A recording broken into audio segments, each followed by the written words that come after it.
Imagine a world where emotions run wild, nature is celebrated as divine, and individual creativity surpasses tradition. This is the essence of Romanticism, a cultural movement that swept through Europe and America in the late 18th and early 19th centuries. It was a rebellion against the rigid rules and rationality of the Enlightenment and Industrial Revolution. While those earlier movements focused on logic, science, and progress, Romanticism turned its gaze inward, celebrating emotion, imagination, and the beauty of the natural world. It was all about feeling deeply, exploring the mysterious, and breaking free from social constraints. One of the defining features of Romanticism was its obsession with nature. To romantics, nature wasn't just scenery, it was sacred, a source of inspiration, solace, and spiritual connection. Think of poets like William Wordsworth. For him, nature spoke to the soul and offered wisdom far beyond human understanding. This reverence for the environment made Romanticism one of the first movements to hint at modern ideas about conservation and our relationship with the earth. Another hallmark of Romanticism was its focus on individualism and personal freedom. Artists and writers championed the idea of the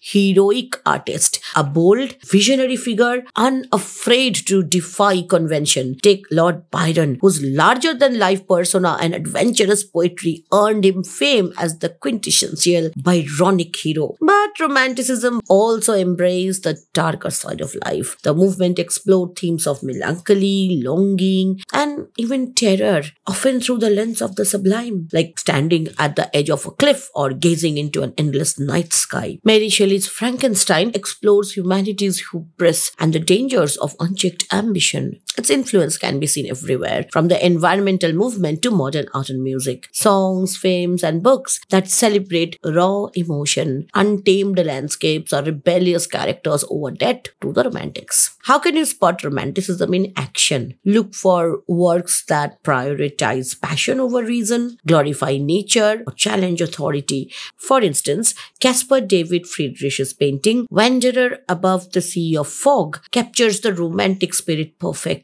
A lone figure standing atop a mountain, contemplating the vastness of the world around him. Similarly, Emily Bronte's Wuthering Heights explores intense emotions and untamed settings, capturing the wild heart of Romanticism. So next time someone asks you what Romanticism is, imagine explaining it like this. It's like falling headfirst into a storm, feeling everything deeply, finding beauty in chaos, and trusting your own path, no matter where it leads.